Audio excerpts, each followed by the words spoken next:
Commanders podcast. My name is George Carmi. I'm here with Matt Dery from the Locked On Lions podcast, talking week 2. Let's get it on.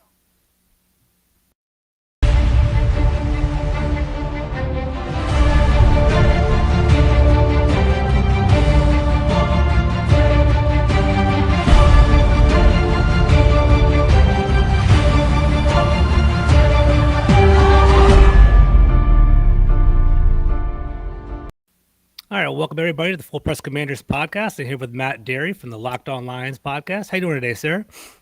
What's happening, George? Good to see you, buddy. Of course, man. Thank you for coming on. I know time is precious and things are, definitely kind of busy around here. So thank you for jumping on. I appreciate that. Yeah. Today we're going to talk about the Lions and the Eagles. Sorry, the Lions and the Commanders for week 1. Sorry, wow, I'm totally tongue-tied.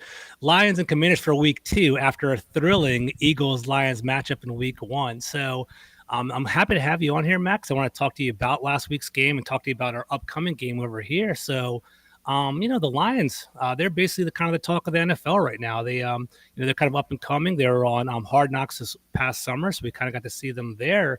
What's the vibe over there in Detroit? How are they looking after week 1? How are you guys feeling? Well, feeling a lot better before. The vibe was fire in this town, George. It was hyped up. 64,000 plus, a packed house, standing room only for Sunday, and the crowd was fantastic. Unfortunately, the performance wasn't. The Lions had their moments, again, similar to last year, but couldn't finish. 38-35 loss. It was a 3-point game late. Philly driving. Lions need to get off the field 3rd and 1. And Miles Sanders ran for 30 yards, and that was basically the game. So, and then a 3rd and 1 again later, where the 4th and 1 again later, where there was a quarterback sneak, but they were getting it. But again, that's kind of the story of a year ago. Close but no cigar. The roster's definitely better. They played better against Philly this time than a year ago. Last year it was 44-6 when Philly came into Ford Field on Halloween and just laid the smack down. So the Lions, you could tell offensively were better. And there's some things that they still need to clean up. But run defense is a problem. Interior of that D-line and linebacker are a problem. But the offense put up 35, and you should win when you do that. 100%. Yeah, one of the most exciting games in the NFL last week. So, speaking of the offense, what do you think the identity of the team is? I know they had a strong rushing attack with DeAndre Swift and Jamal Williams. They definitely had a 1-2 punch there. Is that something that we're going to see week in and week out, or was that more of, say, game flow and game script from against the Eagles? They've said that they want to push the ball downfield more. Okay. They drafted Jamison Williams in the first round late with their second first-round pick from the Rams, and then traded up to get him, but he's not going to be ready until November.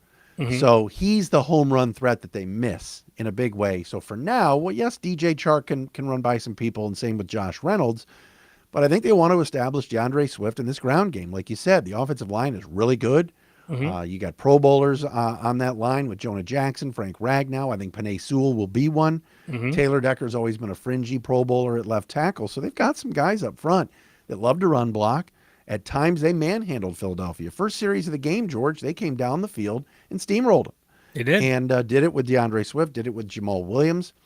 And then the next 3 series, it's Goff in the passing game, like exclusively. Like, wait, what? Made no sense. They still finished with 181 yards, and I think that's the biggest key to this game Sunday is I watched some of the Commanders game. They couldn't stop the Jags running the ball. 100%. I was going to bring that up. So the Lions should be the game plan should be feeding number 32 all day. Yeah. So touching on that, so I watched the game as well. I was doing some research before this podcast, and I watched Jared Goff. What's the sense of him over there in Detroit? He seemed to struggle, from my opinion, but I want to hear from your perspective. What do you think about him so far? I thought he was okay. He has to be better. You're right. I mean, if this team's going to go to the next level, and last year they only won 3 games, they're talking about 8-9 wins around here with some. I don't believe that, but I'm thinking more 7. But if Jared Goff can be the Jared Goff of old with the Rams, taking the team to a Super Bowl. Ben Johnson, the new offensive coordinator, has worked a lot with Goff this summer about what plays worked in L.A. Let's put those plays in our playbook. And they've got a great relationship. So and now he's got weapons. He's got, I mentioned Chark, a full year of Josh Reynolds. Amon-Ra St. Brown's in a second year. Tight end is good. The running back room is good. And the O-line's good. So there's no excuses. Last year, his receiving core was was terrible.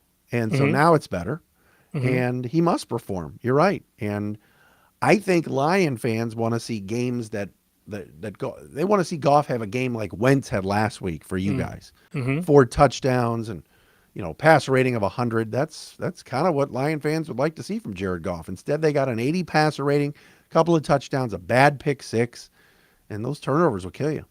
Yeah, I totally agree there. So yeah, Jared Goff seems to have a lot of weapons over there. So I guess from what I took away from the game, I saw that DJ Shark got a lot of targets. I saw TJ Hawkinson getting some targets as well. Are they the primary weapons on the passing attack, or do you still think it goes to Sam Brown? Yeah, Amon-Ra is still the main guy, in my opinion. A little quiet game. You look it up and you say, oh, he had 8 catches and a touchdown, but Mm-hmm. not the kind of game he had in the second half of last year where he was dominant. He was fantastic. Mm-hmm. I still think they got to utilize Swift out of the backfield in the Mm. passing game more. He's going to need more touches, I think, because he's that explosive. He is. But you're right. They've got a lot of interesting weapons. And now with Chark on the outside, I think that opens things up for St. Brown and Hawkinson in the slot. Mm-hmm. And I think they're going to score points. We haven't even touched on the defense yet. Yeah, we're gonna get That there in a that's second. that's another issue in its own right. Yes, we'll definitely touch on that. And I guess one more question on the offense before we pivot to defense. So Jared Goff, and maybe I'm sure you know more than me. From what I was looking at Spot Track, he potentially has an out at the end of this year with his contract. In theory, with maybe a $10 million cap hit. Is that even on the table at all right now? Or are you guys looking to grow with Jared Goff moving forward? There's a lot of theories in this town about the quarterback. I'm Mm-hmm. not a believer that this team is definitely drafting one this year. Mm-hmm. People said this past year, oh, they're going to definitely draft a quarterback in the third, fourth, or fifth round, maybe even get a Matt Corral or a Malik Willis. They passed Mm-hmm. on all those guys. Mm-hmm. George, They did. they passed on all of them. They didn't even Yeah. draft anybody. Yeah. And this organization, whether it's Brad Holmes, the general manager now, Bob Quinn, his predecessor, heck, even Martin Mayhew, they didn't like drafting quarterbacks for some reason, not even developmental ones in the late round. Yeah. So to sit here and all of a sudden say it's a lock that Goff is not back next year if he has a bad year, Mm-hmm. I mean, you could make a guess that they have 2 first-round picks again this year that they would take a Mm. quarterback, but I think they really like Goff. I think Brad Holmes likes him from his Rams days. Yeah. They were together in L.A. I think Dan Campbell likes him, and I think yes, you're right. The cap hit goes way down, so they can get out from underneath that contract after this year, and it would not be cap suicide. But I still think he's going to be the guy for the next few years. He was voted a captain. I think they think he can play really well. Okay, and I'm not mad at that at all. I think Jared Goff, I do respect him. I feel like he did kind of get a bum rap coming out of LA. That whole, being, a California kid playing in LA, taking a team to the Super Bowl, winning record throughout his time in LA, then being shipped to Detroit and, just having a whole rebuild there. But I do think he has the capabilities of getting to that next level. So let's kind of see how that plays out.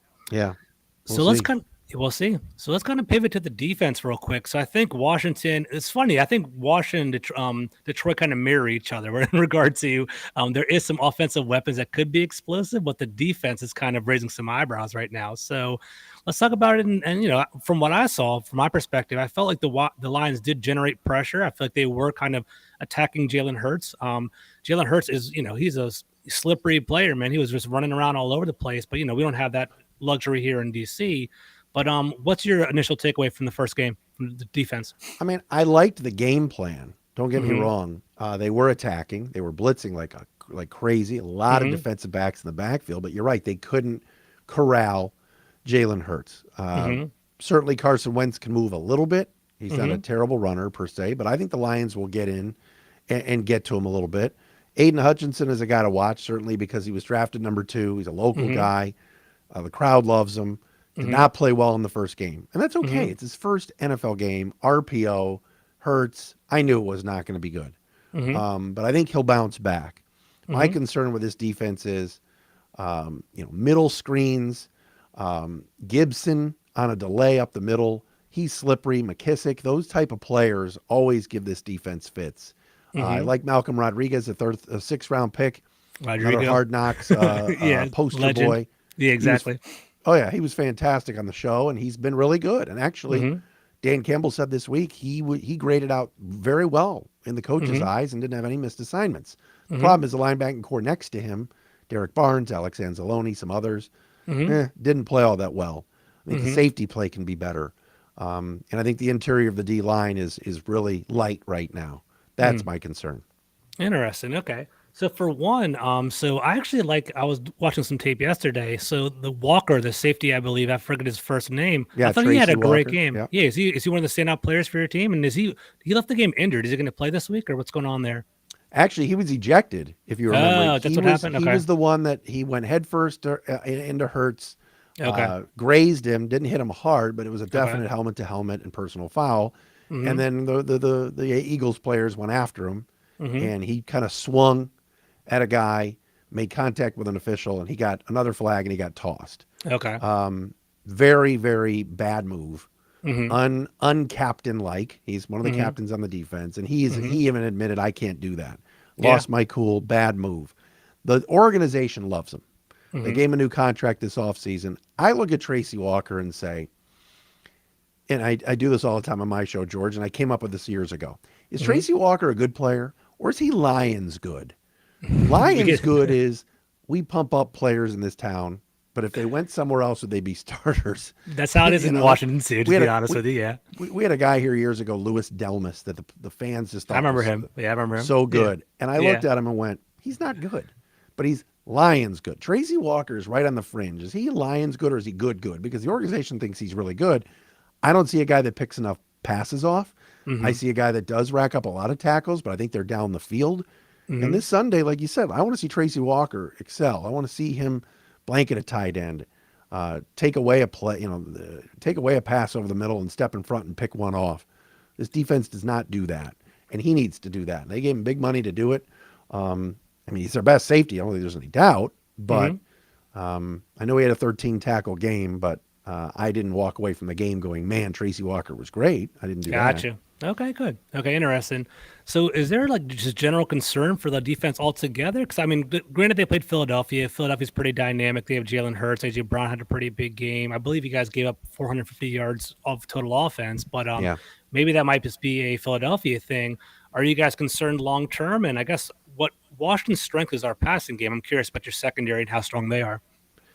Well, this is the question this week. I think Okay. we're going to get more answers. It's one Of game course. from last week. It Of turned course. into the Jalen Hurts show. AJ Brown certainly hurt the Mm-hmm. Lions more about more against Oruwariye and Will Harris than Jeff Okuda, who I Mm-hmm. thought did a nice job on Devontae Smith. Mm-hmm. So this week, you're right, with McLaurin and Samuel and those guys. How will the corners respond? I think they're Mm-hmm. going to do okay. I actually like that group. Okay. The question will be at safety and over the top, certainly, Mm-hmm. and getting pressure. And I think the Lions will. I think Hutchinson will get in there. Austin Bryant is a name to watch, number 2. Okay. He's had a really solid camp in preseason, and I like Charles Harris. So I think they're going to be. I think they're going to be better this week because they're just not dealing with Superman back there that gets away. Yeah. But again, we need to see it. Back-to-back home games, conference game. Washington's up. Lions are down. I think it'll even out. I think the Lions are going to win. I do. Yeah, it's going to be interesting. So I think the narrative that I'm seeing around here is Detroit's won 4 of the last 5 games, which is surprising. I feel like Detroit's always kind of prickly in regard to for the last 5 games against Washington.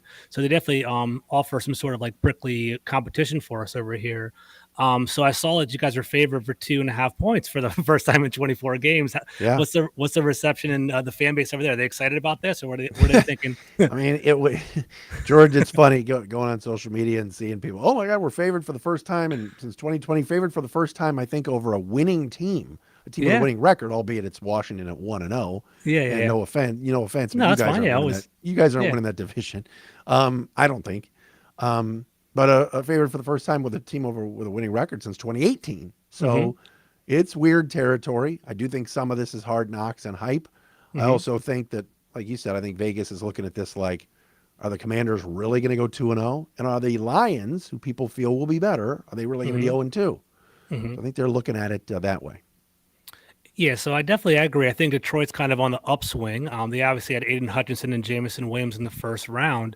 Can we kind of touch on them? I know Jamison Williams is injured. I just want to kind of hear like, is he rehabbing, how things are going on there, and if there's any other rookies that we should kind of keep an eye on for. Well, with Williams right now, it's going to be November, I think. They're taking it really slow. He tore his ACL in the national championship game in January, and he had said when he got drafted, I want to be ready for training camp. And I think they're taking it so ultra slow and careful As they should, similar to probably, Chase right? Young a little bit, I Yeah. think. Yeah. That I think that they want to just hold off. He's on the pup list. He'll miss the first four, but he's going to be special once he gets on the field. The rest of the rookies remains to be seen. I mean, I think Hutchinson will be fine. Rodriguez already is a star in the eyes of the fans, and he's starting as a 6th-round pick. The rest of the guys didn't really play. Josh Pascal, their 2nd-round pick, is hurt. We have a thing here in Detroit, a 2nd-round jinx.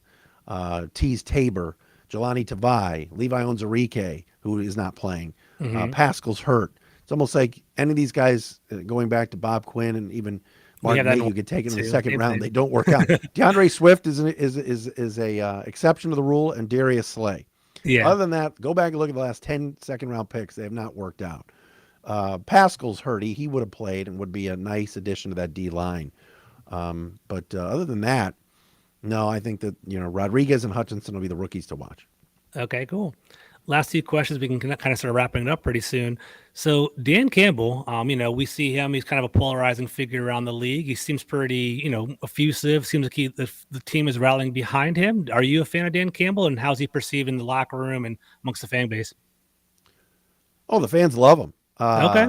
I mean, am I a fan? Yeah, I like him. I think the jury's still out on if he can coach. He's aggressive.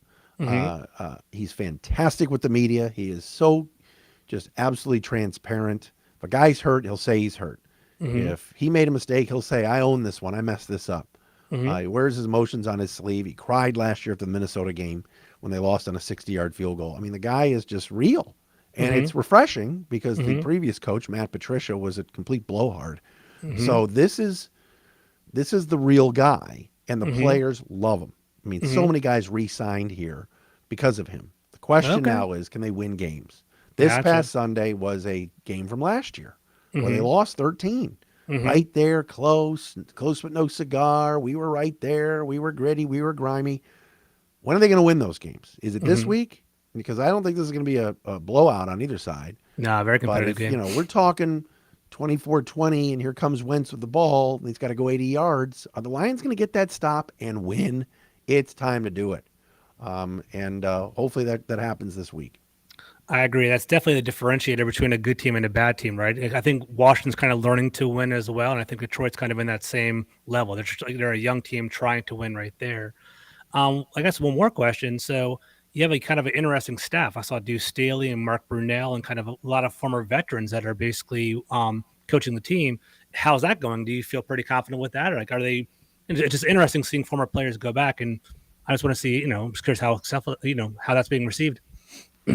It's being received very well. The coaching staff is popular. They were even more popular after Hard Knocks ended because Deuce Staley and Aaron Glenn were so good on the show. 100%. But you're right, Antoine Randall L., former Redskin or Commander or whatever I'm supposed to say.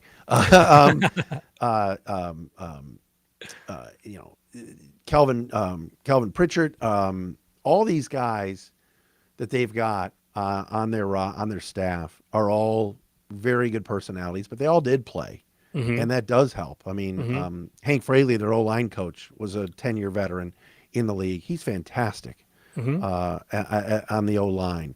Aubrey Pleasant is highly respected as a DB's coach. So they've got the guys there. The staff is good, and they're all back from a year ago. So that's good news. The question is, are they going to coach these guys up because the roster still has holes and get them over the top, get them to 8 wins, get them to really improve, be in that wild card chase. The NFC's weak. I mean, why couldn't 9 and 8 get you in? This town would go nuts for that. But yes, the staff is pretty good. And the key was that they kept, Aaron Glenn interviewed, Aubrey Pleasant interviewed for some DC jobs. Glenn interviewed for some head coaching jobs. Hank Fraley, teams tried to get him away from Detroit and he stayed. So that's good. That's a good thing. That's a good thing. If you're, obviously if people are competitive and competing for your services, you're pretty good at what you do. So I like that there. I guess last question. So in regards to overall outlook, how do you guys feel like in the NFC North? Do you guys feel like you guys can compete for that division? Do you see 7 to 8 wins in your future? Like what's your overall perception of Detroit? Or is it still a work in progress? I don't think they're going to win the division. I don't. We saw what Minnesota did to Green Bay this past week. That's going to be a tough game for the Lions next week in Minnesota. I'm not sold that the Vikings are some 11-win juggernaut, Green Bay, I still think, is the class of the division. I think the Lions are Okay. going to finish third. I think Okay. the expectation is to lap the Bears Mm-hmm. and to win some of these games with this soft schedule. Now, again, you looked up and said, okay, Washington can be beaten. The Giants, Mm-hmm. Mm-hmm. the Bears should be beaten twice. Jacksonville, Carolina. The Lions are playing a fourth place schedule. Last year Mm-hmm. was rough. The schedule was brutal because they had to play the AFC North Mm-hmm. and the NFC West, and all those teams are good. Yeah, they are. This year now it's NFC East and AFC East, so it's a little easier. Mm-hmm. I still think they'll end up ahead of the Bears, maybe 6, 7 wins, but I don't see them yet pushing Minnesota and Green Bay. I would view that maybe as a next year thing. Mm-hmm. Okay. And then before I ask for score predictions, do you have any questions for the Washington fan base at all? Or are you feeling pretty comfortable after your interview earlier? Yeah, no. Tell me, George, what do you think? Who do you think the Commanders win? Or could they do 2-0? It was a weird game. I looked up 1 minute and went, oh my God, Jacksonville's dominating, and the next minute, Wentz is dominating. It was a kind of a crazy game last week, wasn't It it? was a crazy game. So I think Washington is definitely a work in progress. We saw the whole Carson Wentz experience last week, right? So we saw him come. We saw him come out.